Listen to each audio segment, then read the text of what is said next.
The sales call. I like to call this the moment of truth. This is when you get to speak to a potential client.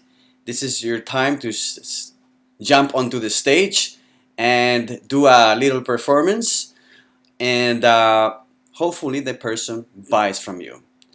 I like to make sales calls very natural because there's so many techniques out there. Really, there's a whole science behind how you get people to buy from you. And I worked as a sales guy, as a door-to-door sales guy back in 1999, a long time ago. And it was a very hard job, but I learned a lot of tricks. You had basically a few seconds to create an impression to whoever opened the door and sell something that was worth about 15, 20 bucks. There were coupons for local restaurants. We did also long distance call service. Yeah. Anyways, it was very hard, but I learned a lot.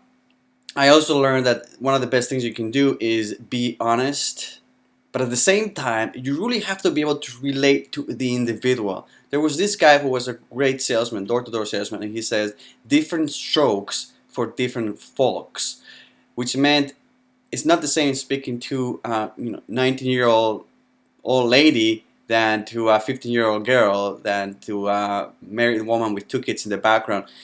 You really have to learn how to relate to people. So you have to understand not just where they're coming from, try to relate to them at an emotional, personal level, and then be very straightforward about how your business works. And if you feel that what you're selling is not right for them, also tell them. Because it's not just about always getting the sale regardless of whatever. It's about making sure that it's a good match, because you're going to have to spend some time with this person. You want to build a relationship that is based on trust and honesty. That's the bottom line. Now, there are tricks or mental triggers, they call them in sales, that allow you to kind of nudge the person towards making a decision. Because if you really feel that this product you're selling is going to make a difference, a good difference, it's going to provide value to this person, then there's nothing wrong with you helping them make a decision. Most people they don't want to make a decision right away, and it gets harder the more money they have to spend. So one of our videos can cost anywhere from $5,000 to $20,000. If they're a small company, this is a huge investment. It's my job to let them see why this investment is worthwhile. How are they going to get their money back? What is the value of having a video on their webpage or as a very efficient marketing tool on their social media, on their newsletter, etc. So that's what I do. And the sales call itself has very specific steps that I need to make sure that we go through. Sometimes we skip some, but as long as they're in your mind when you're taking those sales calls, at least you have some structure to guide you through this process. And the first step is understand your customer needs, and you're not just getting to know them a little bit, but also really understanding what do they need, why do they want this video, why do they want this product, and then see if actually this is what they need. Then you establish credibility. All right, so if they hopefully your website and your testimonials have done so, but you cannot assume that they've read through your website, and sometimes it's very surprising that they had to fill in a form, and probably to get to that form they had to they were exposed to a video or some materials, and they come out asking for for things that have nothing to do with your business. It's like, did you read my website? Also, and they may not have seen that you have big clients or testimonials. So this is a little bit of where you sell yourself and say, okay, well, we've worked with big companies, with famous actors like Ashton Kutcher, and they're all extremely happy. You can check our website and see all these clients, and so they know that you didn't start yesterday. And if you start yesterday, it's okay. Then you can say, well, I really love what I do, and I have somewhat of a portfolio. And if you don't have a portfolio, then you can do what I did, which was create an outstanding free video for somebody that you think has a lot of leverage and you like, and hopefully they'll promote it to their social media and bring a lot of business, which is what happened to me. Anyways, next, explain the process. How does it work? And in my case, well, first we write a script, then we hire a voiceover, storyboarding, animation, sound design. Explain why are we the best. So almost in any market that you enter, there's gonna be competition, and it's up to you to tell the potential client why they should choose you. And this is sometimes hard, especially on saturated markets, because there's so many people doing the same thing.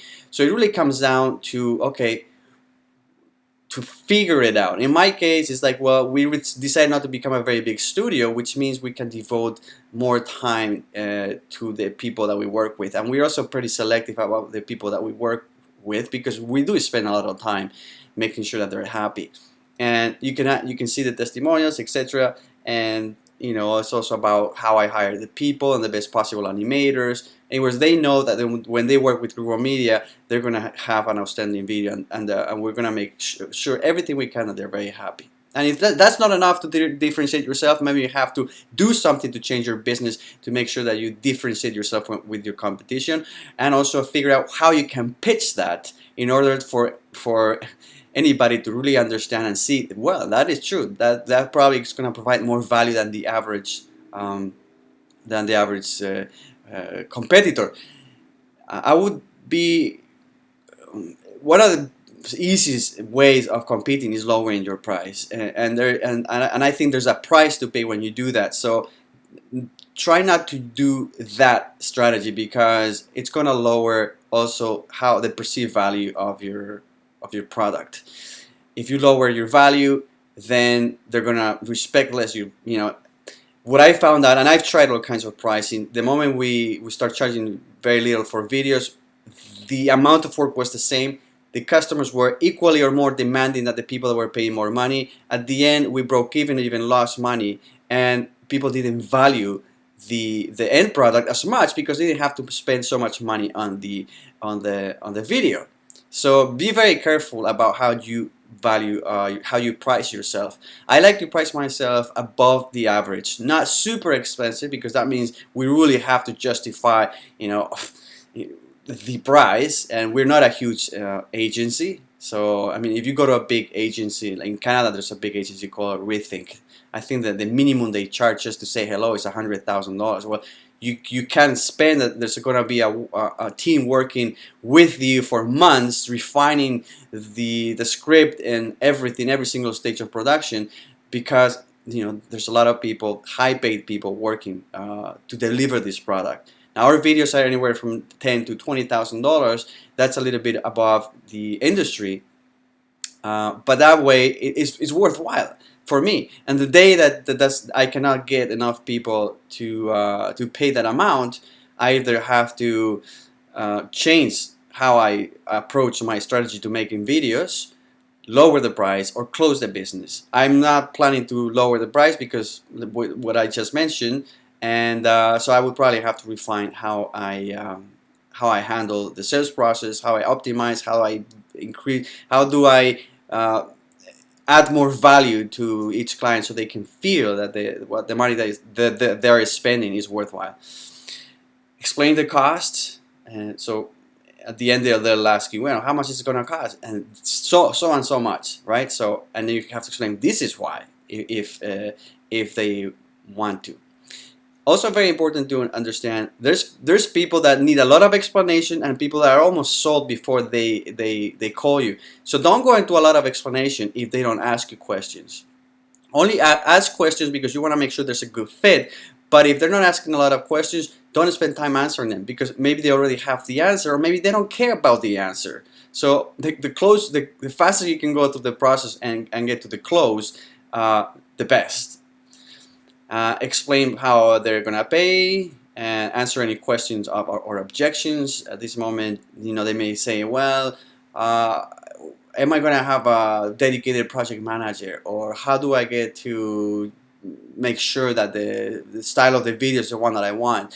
And you have to have answers prepared for every single possible objection, because you cannot go, I don't know. That would be an honest answer, but it's not going to help you sell whatever you're selling. So make sure that for every single possible objection, you've already rehearsed and prepared a compelling answer. And finally, close. This is the most important part of a sales call, is not forgetting to close, which means encouraging the potential client to take action right away to buy, which is, all right, so now that we've explained to you, the next thing is I'll send you the contract, you sign it, send the deposit, and then we can start working on your amazing video. So that's what I want to do. The goal of this is to, at the end, engage the potential client to buy, right? Hey, did you enjoy this video? If you want to see more like this, just subscribe here. If you want a free gift, click here. Yeah. Which one is going to